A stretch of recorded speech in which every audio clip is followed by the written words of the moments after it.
స్వామి రాధాస్వామి శ్రీ శ్రీ శ్రీ ఆనంద గురుదేవుల పాదపద్మములకు నమస్కరిస్తూ నన్ను అనుక్షణం చైతన్య శిఖరాల్లోకి తీసుకెళ్తున్న గురుదేవుడు ముఖంద పాదపద్మములకు నమస్కరిస్తూ ఈ ఆశ్రమం ఏర్పరిచిన గొప్ప సాధకులు శ్రీ శ్రీ శ్రీ దొండేశ్వరప్ప మహారాజ్ గారి పాదపద్మములకు నమస్కరిస్తూ ఇక్కడ సత్సంగం చేస్తే ఆయన యొక్క శక్తి కూడా నాకు ఇవ్వాలని కోరుకుంటూ మీ అందరిలో కూడా భగవంతుని యొక్క ప్రకాశాన్ని చూస్తూ మీరు ఆ ప్రకాశం యొక్క ఆ భగవంతుని యొక్క అంశాలుగా మిమ్మల్ని గమనిస్తూ మీ అందరి పాదాల్లో శిరస్సు వంచి నమస్కరిస్తూ ఈ సత్సంగం ప్రారంభిస్తున్నాను. అంటే ఈ సత్సంగంలో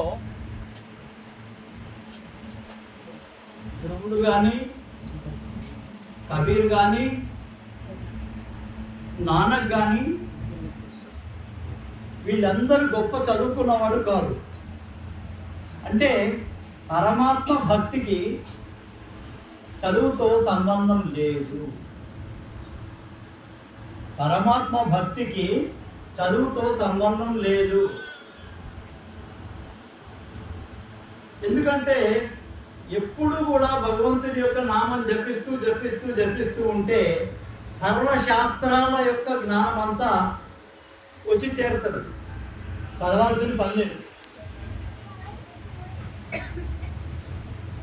ఈ ప్రపంచంలో ఉండే మొత్తం అంతా కూడా జ్ఞానం ఏదైతే ఉందో ఆ జ్ఞానము మనలోకి ప్రవేశించడానికి ఒక పరమాత్మ యొక్క ధ్యానం జరుగుతుంది.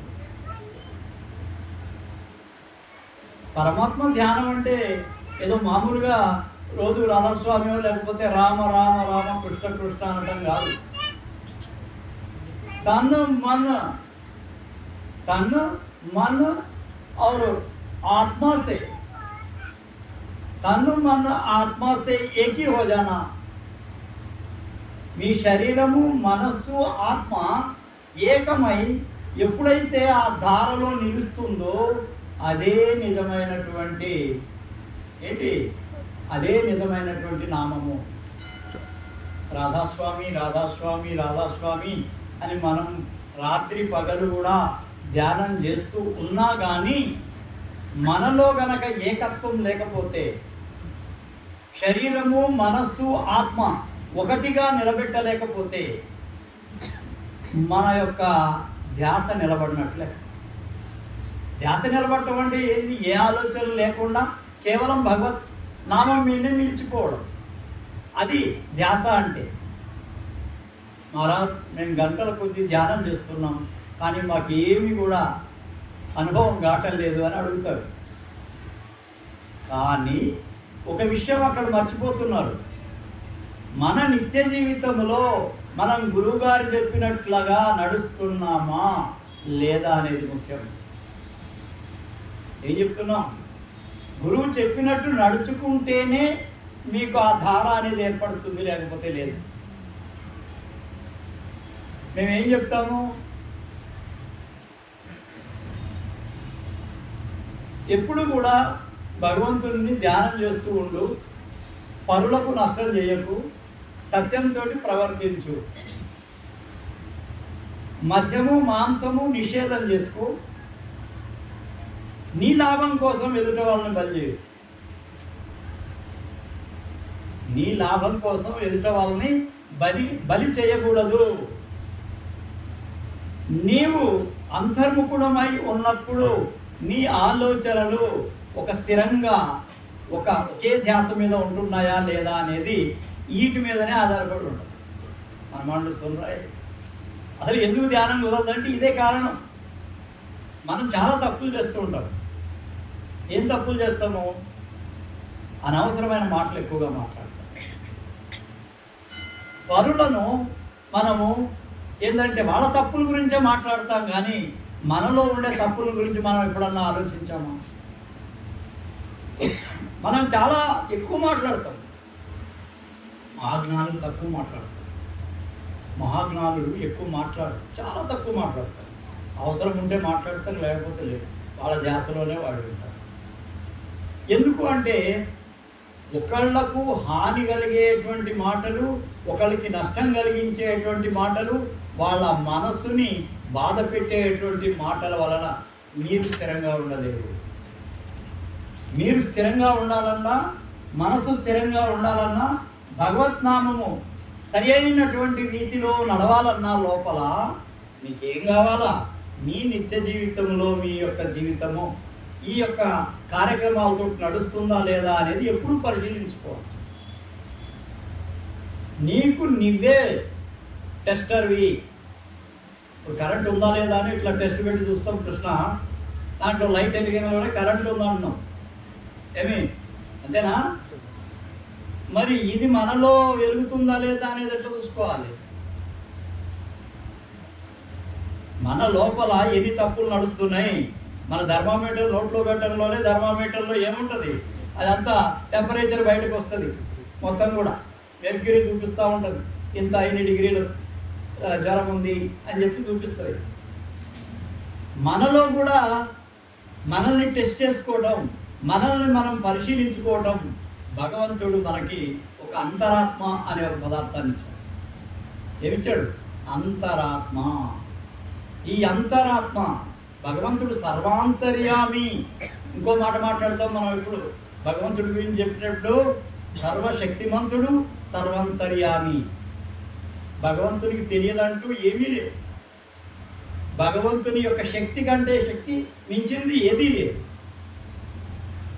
కానీ ఆ యొక్క అణురూపములో నీలో కూడా ఆ అంతరాత్మ రూపంలో భగవంతుడు కృష్ణ ఎట్లున్నాడు? అంతరాత్మ రూపంలో నువ్వు చేసే ప్రతి పని లోపల టచ్ చేస్తూ ఉంటుంది. నీకే కాదు, అందరికీ, ఎవ్రీవన్. ఎగ్జాంపుల్ చెప్తున్నా అంతే. ఇది టచ్ చేసినప్పుడు నువ్వు ఎంతవరకు కరెక్ట్గా ఉన్నావు అనేది నిన్నే ప్రశ్నిస్తుంది. దానికి జవాబు నువ్వే చెప్పుకోవాలి, వేరే వాళ్ళు చెప్పరు. వేరే వాళ్ళు ఎందుకు చెప్పలేరు? వాళ్ళకి తెలియదు కాబట్టి.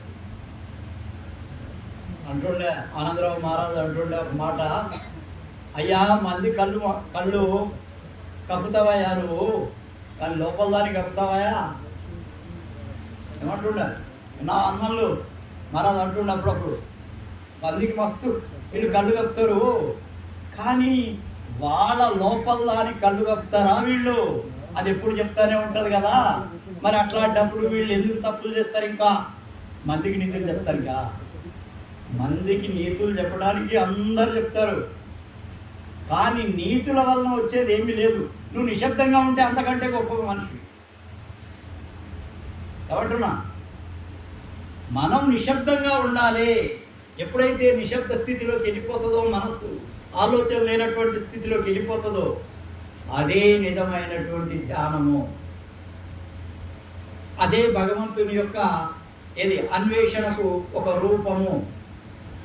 భగవత్ అన్వేషణ రూపము ధ్యానం. ఈ ధ్యానము నిశ్శబ్దంగా జరగాల, మనసులో ఆలోచన లేకుండా ఒకే ధ్యాసలో. शरीर, मन और आत्मा एक ही तरफ चलने का है. ఈ మూడు గనక ఒకే రకంగా నడుస్తున్నప్పుడు ధ్యానం తప్పకుండా కుదురుతుంది.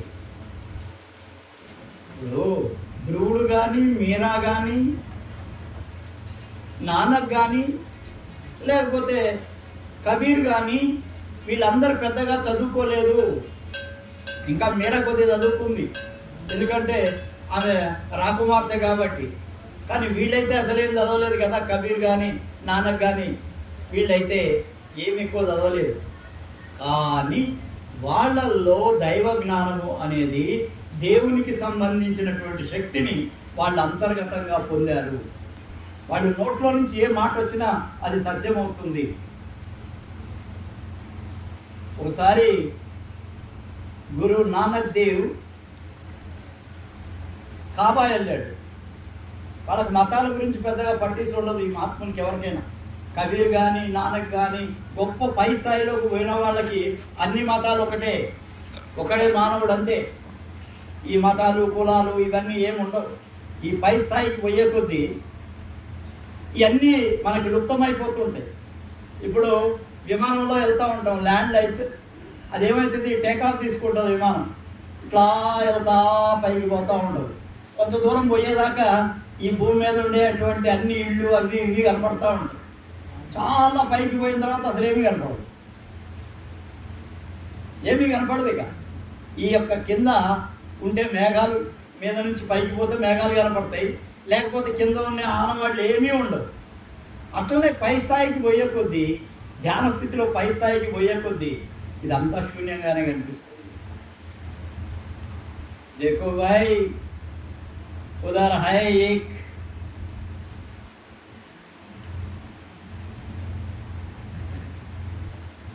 एक शक्ति है. ఆ శక్తి ప్రకాశ రూపంలో ఉండే శక్తి, శబ్దం రూపంలో ఉండే శక్తి. అది సాధించిన వాడు గురు నానక్ దేవ్. గురు నానక్ దేవ్ ఎక్కడ పోతున్నాడు? ఈయన కాబా పోయాడు. కాబా పోయి అక్కడ కాళ్ళు ఇట్లా పెట్టి పడుకున్నాడు. కాబా వైపు కాళ్ళు పెట్టి పడుకున్నాడు. ఆయన ఎటువైపు పెట్టిండు కాళ్ళు? కాబా వైపు. ముస్లింలు ఊరుకుంటారా? వాళ్ళు ఊరుకోరు కదా. ఈయనెవర్రా బాబు, మనం రోజు పూజించే, మనం ఆరాధించే దైవానికి కాళ్ళు పెట్టిండినా అని చెప్పి బాగా ఆయన్ని బాగా హింసిస్తారు. హింసిస్తే ఆయన ఏమన్నా అంటే, అయ్యా నా కాళ్ళు తీసుకుకో, బంధుకు పెట్టండి, ఎటన్నా పెట్టండి, నాకేం అభ్యంతరం లేదు, తీసి పక్కకు పెట్టండి. ఎటు తిరిగితే కాబా అటు కనపడుతూ ఉంది. ఎటు తిరిగితే అటువైపు కాబా. ఏం చేస్తారు? ఎవరేం చేస్తారు? ముస్లిమ్స్ ఏమైనా చేయగలుగుతారా? అంటే భగవంతుడు సర్వాంతర్యామిరా బాబు, నువ్వు ఇక్కడ కాబా ఇక్కడే ఉందనుకోగాకు, భగవంతుడు ఇక్కడే ఉన్నాడు అనుకోకు. సర్వాంతర్యామి ఆయన ప్రతి చోట ఉన్నాడు, ప్రతి కణంలో ఉన్నాడు. ఆయన మహాశక్తిమంతుడు. కాబట్టి వీళ్ళు ఎవరైతే ఈ సత్తా లోపల సాధించిన మహాత్ములు ఉంటారో వాళ్ళకు సర్వం ఏకమై ఉంటుంది. ఇది చాలా గొప్ప విషయం.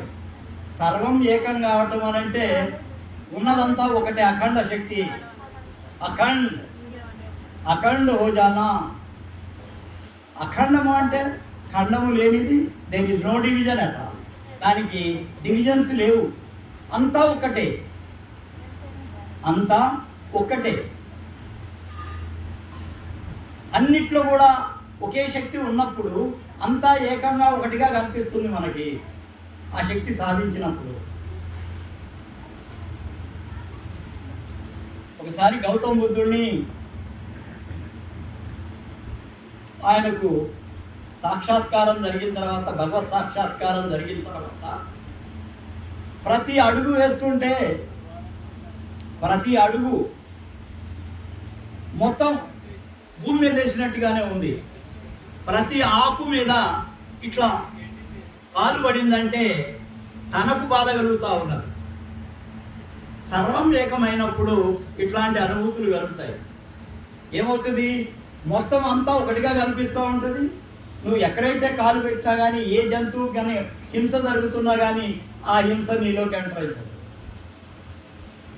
ఇది చాలా గొప్ప అనుభవం. ఇది ఏంటంటే, ఎవరైనా సరే ఒక జంతువుని హింసిస్తూ చంపేస్తూ దానికి రక్తం వచ్చేటట్టు కొడుతూ ఉంటే నీ మనస్సు అల్లాడిపోతూ ఉన్నప్పుడు నీ మనస్సు సుకుమారమైనది, భగవంతునికి అనుకూలంగా ఉన్నది.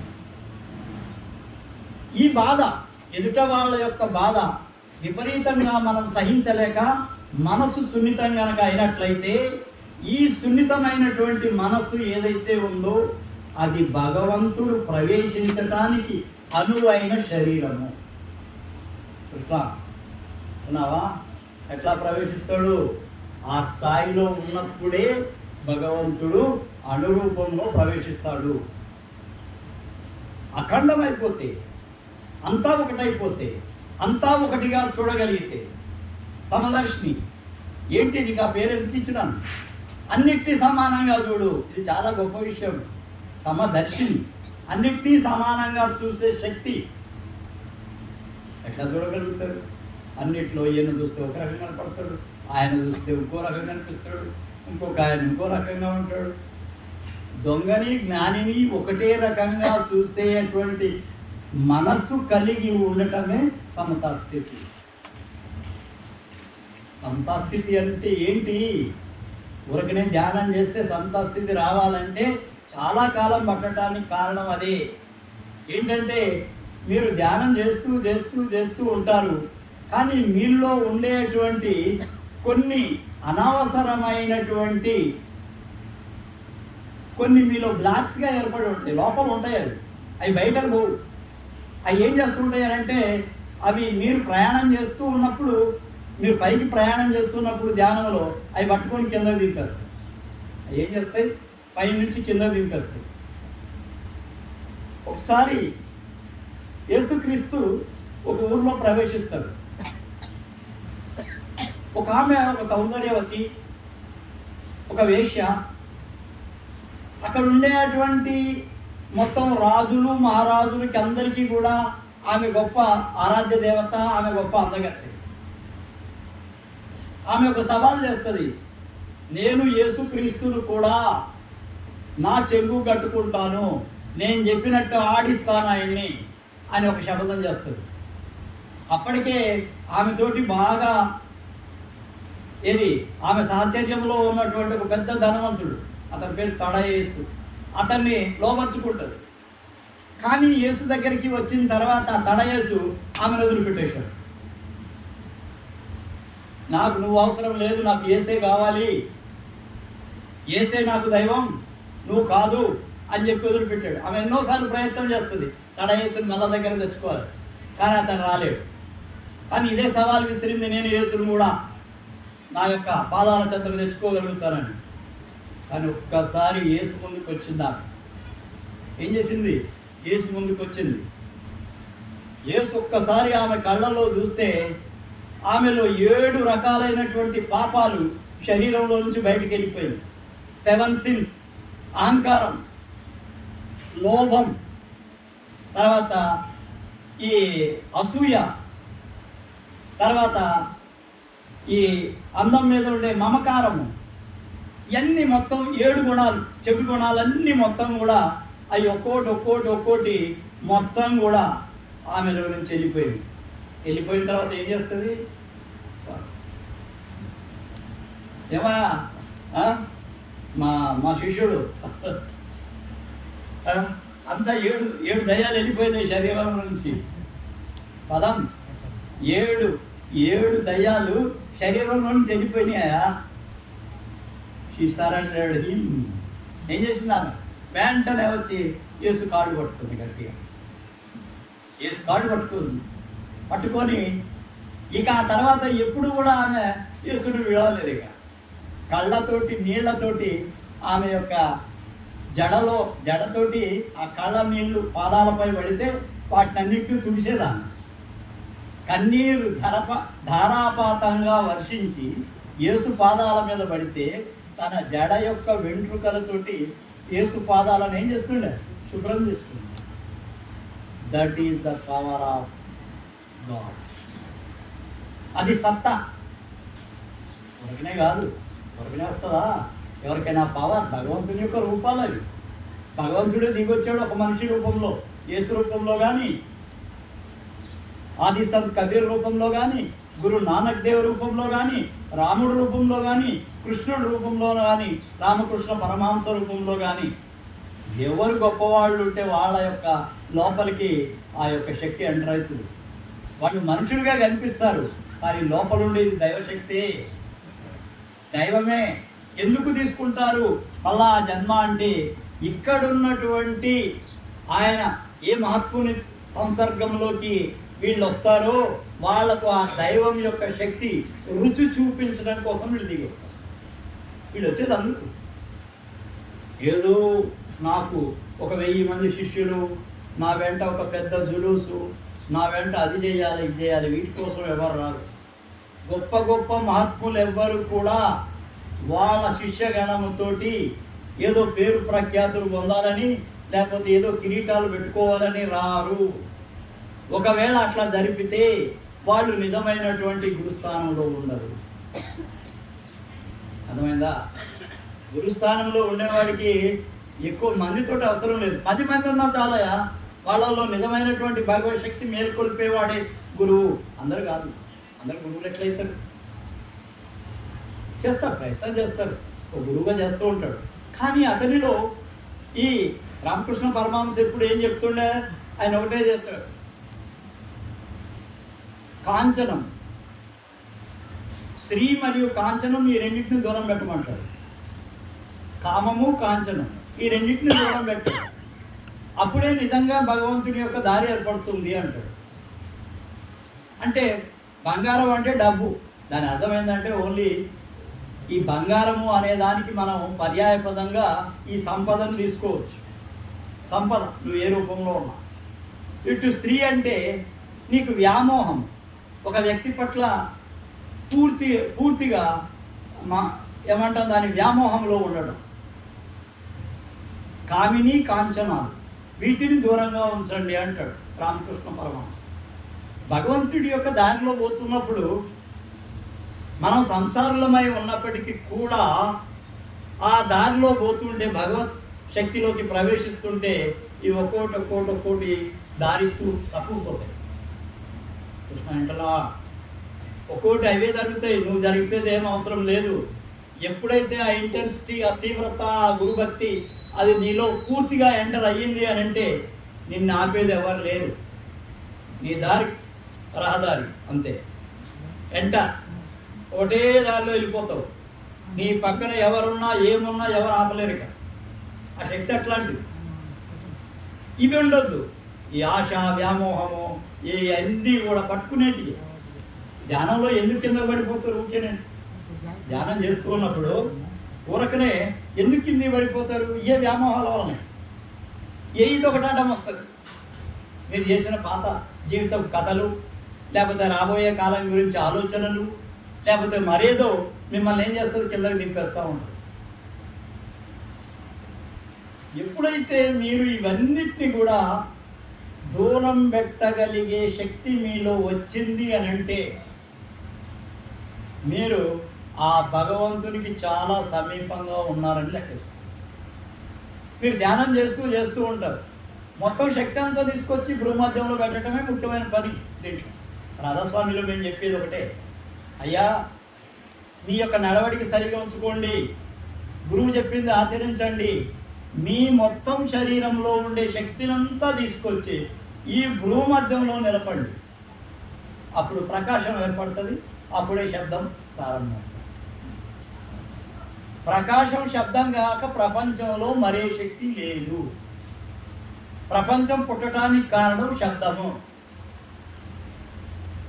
భగవంతుని యొక్క చరణాలు ఏంటి? ప్రకాశము. భగవంతుని యొక్క చరణములు అంటే పాదములే అట్లున్నప్పుడు అక్కడి నుంచి వెలువడే కాంతి కొన్ని కోట్ల సూర్యుని యొక్క కాంతితో సమానం. ఈ శక్తిని చూసిన వాళ్ళు కూడా ఉన్నారు.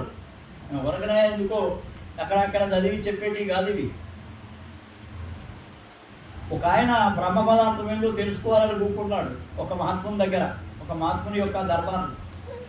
ఆయన లోపల అనుకున్నాడు, నేను నిజమైన మహాత్ముడు కనుక అయితే ఈయన నిజంగా ప్రకాశం శబ్దం గురించి చెప్తున్నాడు కదా, ఇది నిజమా కాదా చూద్దాము అని చెప్పి పెద్ద కోటీశ్వరుడు ఆయన ఏం చేశాడు, ముందు వచ్చి కూర్చొని ధ్యానం చేస్తూ ఉన్నాడు. ఈయన ధారాపాతంగా ఆయన ప్రసంగిస్తూనే ఉన్నాడు. ప్రసంగంలో నడుస్తూనే ఉంది.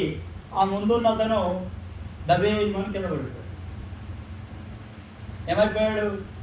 అన్కాన్షియస్ స్టేట్లో కింద పడ్డాడు. అయితే అందరూ అన్నారు, అరే సత్సంగానికి వచ్చాయన పడిపోయాడు, ఈయన బతుకుతాడో చచ్చిపోతాడు, అరే సత్సంగంలో జరిగింది ఇది ఎట్లా, ఇక్కడ మహాత్ముడు మాట్లాడుతున్నాడు, సత్సంగం చేస్తూ ఉన్నాడు, ఇది ఎట్లా జరిగింది అని అనుకుంటున్నారు ప్రజలందరూ. కానీ మహాత్మునికి తెలుసు ఈ కథ, ఈయన లోపల ఏం జరిగింది అనేది ఆయనకి స్పార్క్ రూపంలో వచ్చేసింది, లోపలికి వచ్చేది. లోపలికి వచ్చిన తర్వాత ఏం చేసిండంటే ఆయన దగ్గరకు పోయి కొద్దిగా మన నీళ్లు పైన చల్లి మళ్ళా ఆయన హస్తం మీద ఇది తల మీద తన హస్త స్పర్శ చేశాడు. చేయడంలోనే ఆయన మళ్ళా లేచి కూకున్నాడు. అప్పుడు ఆ మహాత్ముడు అడిగాడు, క్యా దేకా పంద, నువ్వేం చూసినావయ్యా లోపల అని అడిగాడు. ఓ మహారాజ్, ఆ కాంతి కాంతి కాంతి నా కళ్ళు చెదిరిపోయినాయి, నేను ఎప్పుడు కూడా అంత కాంతిని చూడలేదు. ఆ యొక్క శక్తికి ఆ కాంతికి కళ్ళు తిరిగిపోయి కింద పడిపోయాడు. అదేనయ్యా బ్రహ్మపదం, నువ్వు కావాలనుకున్నావు కదా, అయ్యిందా? ఇంకెంతసేపు చూసినా ఒక్కసారికి అట్లా చూసినా మహారాజ్ కింద పడిపోయాడు. ఏక్ బార్ ఐసా దేఖా గిర్ గయే. ఇదే మనకి భగవద్గీతలో కూడా శ్రీకృష్ణుడు అర్జునుడికి ఒక్కసారి చూపిస్తాడు విశ్వరూప సందర్శన. ఎన్నో యుద్ధాలు చేసిన అర్జునుడు, ఎంతో మందిని వధించినటువంటి అర్జునుడు, ఎన్నో అస్త్రశస్త్రాలు తెలిసిన అర్జునుడు ఒక్కసారి శ్రీకృష్ణ భగవాన్ యొక్క విశ్వరూపం కొద్దిగా చూడంలోనే నమస్కారం పెట్టేశాడు. ఓ కృష్ణ, నీ అసలు రూపాన్ని చూపించు నాకు, నేను ఈ చూడలేను, ఈ కాంతిని చూడలేను, నీ యొక్క అవయవాలను చూడలేను, నీ కాళ్ళను చూడలేను, నీ చేతులను చూడలేను, లోపల నుంచి బయలుదేరి వస్తున్న రుద్రులను చూడలేను, నేను అసలు ఏది చూడలేను.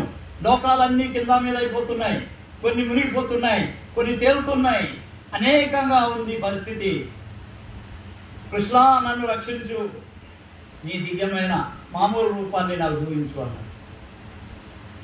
ఎవరన్నారు? అర్జునుడు. ఏ శాస్త్రంలో చూసినా ఏ గొప్ప వ్యక్తుల యొక్క ఆ స్థాయిలో ఆ రూపాన్ని చూసినప్పుడు కాంతి దర్శనం అవుతుంది. ఏమవుతుంది? కాంతి లోపల దర్శనం అవుతుంది. ఇప్పుడు రాధాస్వామి సత్సంగీయులకు నేను చెప్పేది ఏంటంటే, మీరు ధ్యానం చేస్తూ చేస్తూ చేస్తూ పోతుంటే మీకు ఈ భూమధ్యంలో ఒక స్పార్క్ వస్తుంది, చమక్. అదంతా ఈ చమక్ ఏదైతే ఉందో ఒక్కసారి ఈ చమక్ వచ్చింది అని అంటే అది మెరుపులాగా వస్తుంది. ఎట్లా వస్తుంది? ఒక మెరుపులాగా వస్తుంది. ఆ తర్వాత అది కొన్ని రోజులు జరిగిన తర్వాత మెల్లగా అక్కడ నుంచి శబ్దం ప్రారంభమవుతుంది. ఏమవుతుంది? ఈ భూమధ్యమే అన్నిటికీ కేంద్రం. ఇక్కడ ఈ భూమధ్య కేంద్రం ఏదైతే ఉందో దాంట్లో నుంచే శబ్ద ప్రకాశాలు వెలువడతాయి. ముందు ప్రకాశము, ఆ తర్వాత శబ్దము, ముందు మెరుపు, ఆ తర్వాత ఉరుము. మనం ప్రకృతిలో చూస్తున్నాం కదా, ఎలా ఉన్నాం? మనం ప్రకృతిలో చూస్తుంటాం కదా, మెరుపు వస్తుంటుంది, తర్వాత ఉరుము వస్తుంది. మరి రెండు ఒకటేసారి బయలుదేరుతాయి, కానీ మెరుపు ఎందుకు ముందుకు వస్తుంది? కాంతి యొక్క వేగం చాలా ఎక్కువ, శబ్దం యొక్క వేగం తక్కువ. కాబట్టి ముందు మెరుపు వస్తుంది ఇక్కడ, తర్వాత శబ్దం వస్తుంది. కాబట్టి ఇక్కడ ఈ ప్రకాశము శబ్దము ఈ రెండు కనుక లోపల చూడగలిగిన వాళ్లకు దైవ దర్శనం అన్నమాట. అదే దైవ దర్శనం. దైవం అంటే అక్కడ కృష్ణుడు వచ్చి నిలబడటం, రాముడు వచ్చి నిలబడటం, లేకపోతే ఫిజికల్గా కనపడటం, అది కాదు దర్శనం. లోపల భగవంతుడు ప్రకాశము శబ్దం రూపంలో కనిపిస్తాడు. శబ్ద ప్రకాశాలే భగవంతుడు. ఫిజికల్గా చూడాలంటే చాలామంది రాముడు కృష్ణుడు దర్శనాలు ఇస్తారు. మన కళ్ళతోటి మనం చూడవచ్చు రాముడిని కృష్ణుడిని. మన మనసు బలం చేత ఆవిష్కరించుకోవచ్చు వాళ్ళని. లేదు, నీ యొక్క తపోబలం చూసి, నీ యొక్క జ్ఞానం చూసి, నువ్వు పడే తపన చూసి, నీ యొక్క ఆత్మ వేదన చూసి వాళ్ళు కూడా డైరెక్ట్గా దర్శనం ఇవ్వచ్చు. ఇట్లా రెండు ఛాన్సెస్ ఉన్నాయి. నీ మనోబలంతో వాళ్ళని సృష్టించడం, నీ బాధ, నీ వ్యధ, నీ యొక్క ఆవేదన అన్నీ చూసి వాళ్ళే నీకు దర్శనం డైరెక్ట్గా ఇవ్వడం. ఇది సగుణ రూప భక్తి. ఏమంటారు? సగుణ రూప భక్తి. సగుణ రూప భక్తిలో భగవంతుడు మనం చూడవచ్చు ఆకారం, కానీ నిర్గుణ రూపంలో ప్రకాశము శబ్దం. నిర్గుణ రూప్ క్యా హై? ప్రకాశ और शब्द. పోయి భగవాన్. ఆ ప్రకాశము శబ్దము ఏ రూపాన్నన్నా తీసుకోవచ్చు. ప్రపంచంలో ఉండేటువంటి ఏ మహాత్ముల యొక్క రూపమైనా మీకు లోపల కనిపించవచ్చు. కానీ ఈ శబ్ద ప్రకాశాలను మెల్లమెల్లగా పై స్థాయికి తీసుకెళ్లడమే గురువు అవసరం. గురువు ఎందుకు అవసరం? ఈ నీ యొక్క శరీరంలో ఉండే శక్తి అంతా ఇక్కడ తీసుకురావడానికి ఎవరు కావాలి? అక్కడ మీకు ఆదర్శం ఎవరు కావాలి? సజీవ గురువు కావాలి. जीवित गुरु की बूझ रे तेरे बल्ले की कामो, पूरा गुरु की ढूंढ रे तेरे बल्ले की कामो. మొత్తం తెలిసినటువంటి అఖండమైనటువంటి స్థితిలో ఉన్నటువంటి గురువుని, ఏ కోరికలు లేని వీతరాగ పురుషుడైనటువంటి గురువుని పట్టుకోడు. ఆయన ఏం కోరికలు కోవద్దు, కోరికలు కోరకూడదు. ఆయన నాకు అది కావాలా, నాకు ఇది కావాలా, నాకు ఇది ఇస్తేనే నేను వస్తాను, లేకుంటే లేదు. These are wrong. వీళ్ళంతా బెగ్గర్స్. వీళ్ళంతా ఎవరు? బెగ్గర్స్. అడుక్కోవడం ఎందుకయ్యా? నీలో సత్తా ఉన్నప్పుడు నీ దగ్గరికే 10 మంది వస్తారు. నీలో జ్ఞానం ఉన్నప్పుడు నీ దగ్గరికే 10 మంది పరిగెత్తుకుంటూ వస్తారు. ఆకర్షణ అట్లా ఉండదు, అంతే. ఒకళ్ళు అడిగితే వచ్చేది కాదు, ఒకళ్ళు ఇస్తే ఉండేది కాదు. కృష్ణ, ఒకళ్ళు ఇస్తే ఉండేది కాదు, ఒకళ్ళని అడిగితే నీ గౌరవం పెరగదు. నీ గౌరవం నీ అంతటా నీవే పెంచుకోవాలంటే ఆప్ దీపో భవ. గౌతమ బుద్ధుడు ఏం చెప్తాడు? నీ అంతటా నీవే లోపల ఒక దీపాన్ని వెలిగించుకో. ఆ శక్తి నీలో ఉంది కాబట్టి ఆప్ దీపో భవ. దీపం అన్నాగానే అక్కడే ప్రకాశం ఉంది, అక్కడ కూడా ప్రకాశం ఉంది. గౌతమ బుద్ధుడు చెప్పేది కూడా ప్రకాశం గురించి. కాబట్టి ఆప్ దీపో భవ, భగవంతుడిని లోపల ఆవిష్కరించుకో. ఇవన్నిటికీ కూడా సజీవ గురువు యొక్క అవసరం ఉంది. మహారాజ్ చెప్తుండే, అరే చనిపోయిన గురువులతోటి ఏం చేస్తారా మీరు? నాకు అర్థం కాదు. చనిపోయిన గురువు వచ్చి నీకు ఆశీర్వాదం ఇస్తాడా? ఒకటి స్వప్నంలో ఇవ్వచ్చు, స్వప్నంలో ఒక్కోసారి ఇవ్వచ్చు ఆశీర్వాదం, దాన్ని కూడా మనం కాదనలేదు. కానీ సజీవ గురువు నీ యొక్క నిత్య జీవితంలో కనబడే గురువు. కాబట్టి సజీవ గురువు వలన మీరు లాభం పొందండి. సజీవ గురువుకి మీ యొక్క ప్రాబ్లమ్స్ చెప్పుకునే అవకాశం ఉంది. మీ యొక్క ఏవైతే బాధలు ఉన్నాయో చెప్పుకుంటే ఆయన కొన్ని సవరణ చేయడానికి కొన్ని అవకాశాలు ఇస్తారు. చనిపోయిన గురువు ఎవరు కూడా ఏం చేయలేదు. కాబట్టి సజీవ గురువు, ఇది కూడా మన ఆలోచన చెప్పింది. నేనేమో కొత్తగా సృష్టించి చెప్తాను. ఏం చెప్తున్నాను దీంట్లో? సజీవ గురువుని ధ్యానం చేయండి. ఆయన యొక్క అదుపాజ్ఞల్లో మీరు పనిచేయండి. జీవిత గురువుకి బూజ్ రే తెరే బలికి కమ్. ఇది దత్తాత్రేయ మహర్షి శివరత్నాజీ మహారాజు రాశారు. అంటే జీవించి ఉన్న గురువునే నువ్వు అనుసరించు. ఏం చేస్తాడు? ఆశీర్వాదం ఇస్తాడు. నీలో ఉండేటువంటి ఏమన్నా చెడు ఉంటే వాటిని అన్నింటినీ కూడా సవరించడానికి ప్రయత్నం చేస్తాడు. నీకు మంచి మార్గం చూపిస్తాడు. నీలో ఏమైనా కానీ లోపల ధ్యాన స్థితిలో ఏమైనా అవాంతరాలు వస్తే తన యొక్క శక్తి ద్వారా వాటిని నివారిస్తాడు. సజీవ గురువు కాపాడు. కాబట్టి జీవిత గురువుకి పూజరే. జీవిత గురువుని, జీవించి ఉన్న గురువుని పూజించు. దానివల్లనే నీకు ఫలితం ఉంటుంది. కాబట్టి మనం ఎంతసేపు చేయాల్సింది ఏంటంటే, గురువుని మామూలుగా ఏదో వస్తున్నాడు పోతున్నాడు అనుకుంటే ఏది జరగదు. గురువు వస్తున్నాడు పోతున్నాడు, నెలకోసారి వస్తాడు, ఇక్కడ ఏదో కొద్దిసేపు ప్రవచనం చేస్తాడు, వెళ్ళిపోతాడు.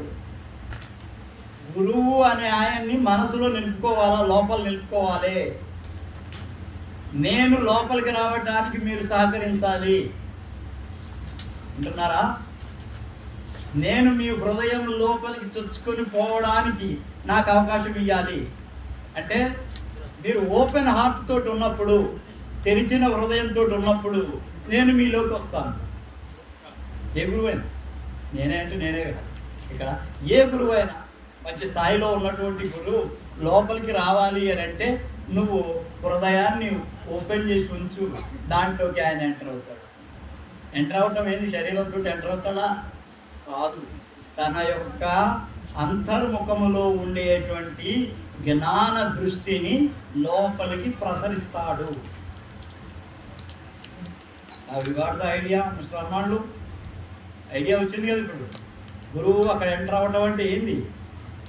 ఆ దివ్యమైనటువంటి జ్ఞానంతో కూడినటువంటి కిరణాలను నీ హృదయములో పంపడానికి నువ్వు గురువుకి అవకాశం ఇవ్వాలి. అంటే your open heart, surrender to your గురువు, సరెండర్, కంప్లీట్గా శరణాగతి అయితే మరొకటి ఏమీ లేదు, గురువు మాత్రమే నాకు ముఖ్యం అనుకున్నప్పుడు, అన్నిటినీ గురువుకు సమర్పించినప్పుడు అది సాధ్యమైంది. शिष्य को ऐसा चाहिए गुरु को सब कुछ दे. विंటున్నారా? शिष्य को ऐसा चाहिए गुरु को सब कुछ दे.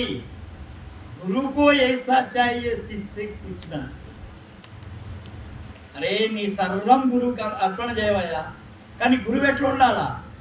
గురువు నీ నుంచి ఏమీ ఆశించకుండా కేవలం ఏమి ఇవ్వాలా? ఆశీర్వాదం. ఇది గురుతత్వం. ఇది గురుతత్వం. రాధాస్వామి గురుతత్వం చెప్పేది ఇది. శిష్యుకో ऐसा चाहिए गुरु को सब कुछ दे. गुरु को ऐसा चाहिए शिष्य कुछ न ले. ఓన్లీ ఆశీర్వాదం. కాబట్టి ఇక్కడ గురువుని లోపలికి రానియడం అనేది చాలా గొప్ప పని.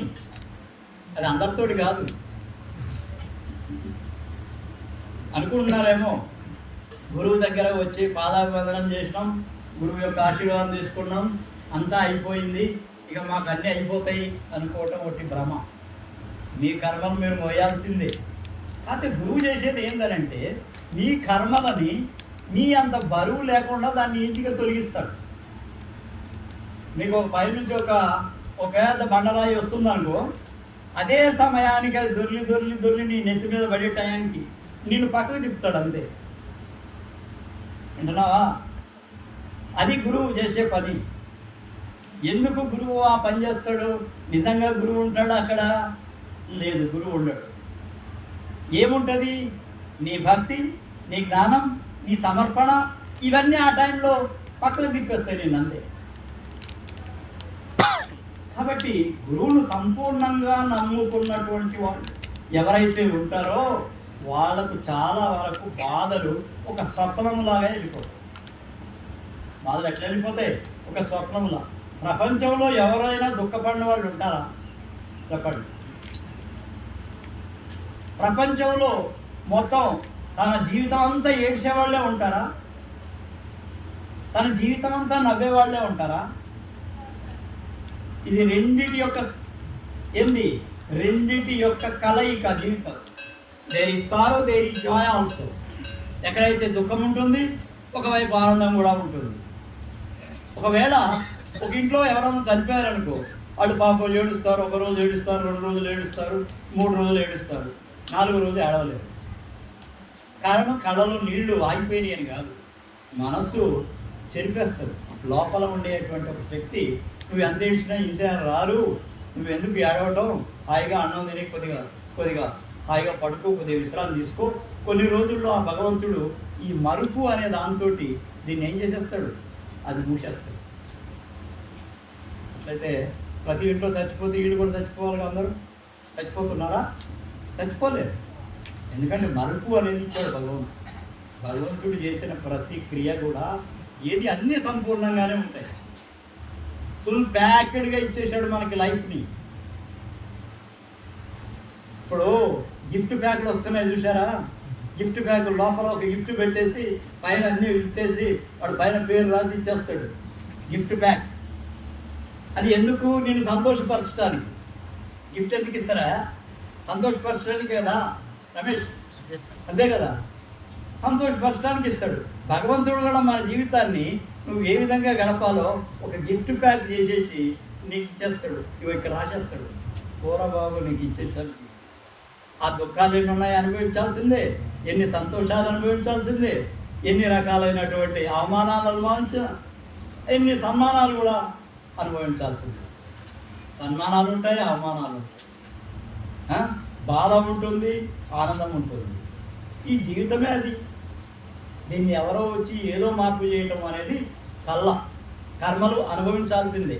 కాకపోతే ఒక్కటే, గురువుని పట్టుకుంటే ఏమవుతుందని అంటే ఈ బాధలు నీకు బాధలు ఉన్నట్టు తెలియకుండా చేయగలుగుతాడు. గౌతమ బుద్ధుడు 6 సంవత్సరాలు కఠోర దీక్ష. ఎంతోమంది గురువులు చెప్పారు, ఇట్లా చేయి, అట్లా చేయి, అది చేస్తే నీకు దైవ దర్శనం అవుతుంది, సాక్షాత్కారం అవుతుంది. అందరు గురువులు ఎవ్వరు కూడా ఏం చేయలేకపోయారు. ఆఖరికి ఆయనే నిశ్చలంగా కూర్చుంటే భగవంతుడే ఆయనకు లోపల ఎంటర్ అయిపోయాడు. ఒక star came in to the head of Gautama Buddha. Gautama బుద్ధుడు రావి చెట్టు కింద కూకుంటాడు, అంతా అయిపోయింది, ఇంకేం లేదులే, ఇక ఎంతోమంది చెప్పారు, నేను అన్నీ చేసినాను. ఈ రిలాక్స్డ్ దే ప్రశాంతంగా కూకుంటాడు. ఏమి ఒకటేసారి ఒక నక్షత్రం వచ్చి పైనుంచి ఆయన తలలోకి ఎంటర్ అయిపోయింది. ఎంటర్ అయిపోయేటప్పుడు ప్రపంచం అంతా అఖండంగా కనపడుతుంది. ఏ ఆకు మీద ఈ ఇప్పుడు గ్రాస్ ఉంటుంది కదా, మనం ఏమంటాం గడ్డి, ఈ గడ్డి మీద కాలు పెట్టినా కానీ తన హృదయంలో తగిలినట్టు అనిపిస్తుంది. మొత్తం ప్రపంచమంతా అఖండం అయిపోయింది. ఇది సాక్షాత్కారం. ఈ సాక్షాత్కారం తర్వాత ఆయన అన్నది ఏంటంటే, ప్రపంచములో కోరికలే అన్ని దుఃఖములకు కారణమని ఒకటి కనిపెట్టాడు. ఏం కనిపెట్టాడు గౌతమ బుద్ధుడు? అసలు కోరికలు ఉండటం వల్లనే మనిషి దుఃఖపడుతున్నాడు. కోరికలు లేనివాడు అంటే ఎవరైనా కోరికలు లేనివాడు, సంసార జీవనం గడిపేవాడు కోరికలు ఉంటాయి. ఓకే, కోరికలు లేనివాడు ఎప్పుడవుతాడు? ఈ అన్నింటిని వదిలిపెట్టుకున్నవాడు కోరికలు అవుతాడు.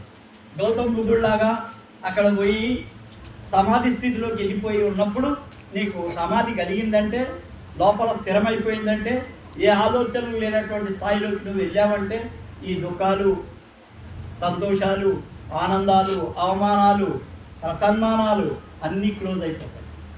There is only one light and there is only one Omkara. శబ్దం వింటే ఓంకారం వింటాం, ప్రకాశం చూస్తే ఒక పెద్ద జ్యోతి కనిపిస్తుంది లోపల, అదే సాక్షాత్కారం. ఎంత 43 minutes. సరే, అయితే ఇట్లా భగవత్ భక్తి చేయడానికి నీకు పెద్ద చదువు అవసరం లేదు.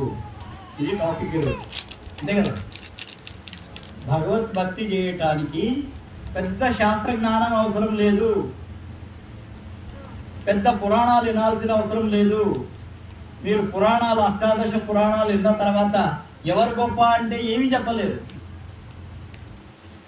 శివపురాణం వింటే శివుడు గొప్ప ఆయన, విష్ణు పురాణం వింటే విష్ణువు గొప్ప ఆయన, బ్రహ్మ పురాణం వింటే బ్రహ్మ గొప్ప ఆయన.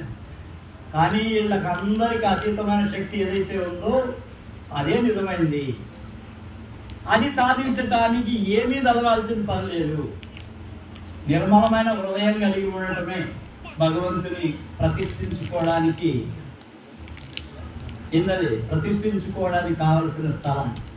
భగవంతుడు మీలోకి రావడానికి నిర్మలమైన మనసు ఉండాలంతే. ఎవరికి అపకారం లేనటువంటి, చెయ్యనటువంటి స్థాయిలోకి వెళ్ళిపోగలగాలి. చదువు జ్ఞానాన్ని ఇస్తుంది, చదువు మనిషికి సంస్కారం నేర్పుతుంది, చదువు బ్రతకడానికి అంటే ఏదైనా ఉద్యోగం చేసుకొని బ్రతకడానికి ఉపయోగపడుతుంది. అంటే మీ యొక్క జీవనానికి కావలసినటువంటి ఆర్థిక సహాయం కోసం చదువు అవసరమే. ఉద్యోగం చేసుకోవాలా, కుటుంబాన్ని పోషించుకోవాలా, ఓకే, ఇది ఒక చదువు. ఈ చదువును ఏమంటారంటే బ్రతుకుకు సంబంధించిన చదువు. కానీ ఇంకో చదువు ఉంది, దాన్ని పరవిద్య అంటారు. పరవిద్య అంటే ఈ విద్య కాదు, భగవంతునికి సంబంధించిన విద్య. ఈ విద్య కేవలము మీరు భగవద్ ధ్యానం వల్ల మాత్రమే పొందగలుగుతారు, వేరే విధంగా పొందలేదు. అయితే భగవద్ ధ్యానం వలన, భగవంతుడిని పూర్తిగా విశ్వసించడం వలన, ఆయనే సర్వం అనుకోవడం వలన మీరు ఏదైనా సాధించగలుగుతారు అంతర్ముఖంగా. భగవంతుడి జాడని తెలియాలంటే ఏం చేయాలా? ఎప్పుడు సదా గురుస్మరణ, లేదా భగవంతుని యొక్క స్మరణ చేస్తూ ఉండాలి. ఇది ఏమీ రానివాడు కూడా చేయొచ్చు కదా. చూడండి, ప్రపంచంలో అన్ని జీవులు సంతానోత్పత్తి చేసుకుంటున్నాయి. చదువు వచ్చినా రాకపోయినా, ఏమున్నా ఏమి రాకపోయినా, ఆటవిక మనుషులైనా, ప్రపంచంలో రకరకాలైనటువంటి జంతువులైనా తమ సంతానోత్పత్తిని చేసుకోగలుగుతుంది. ప్రతి జీవి కూడా శ్వాసించి జీవిస్తుంది, శ్వాసించి గాలి పీల్చి జీవించగలుగుతుంది. మరి ఇక్కడ చదువేం అవసరం లేదు.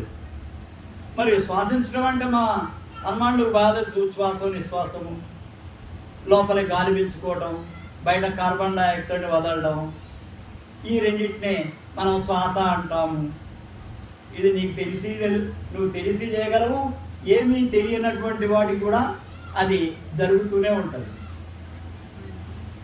నీరు అంటే హైడ్రోజన్ ఆమ్లజని రెండు కలిస్తే నీరు ఏర్పడుతుంది. అరే, నీళ్ళు తాగి టెస్ట్ చేసేవాడికే తెలుసు నీటి యొక్క రుచి.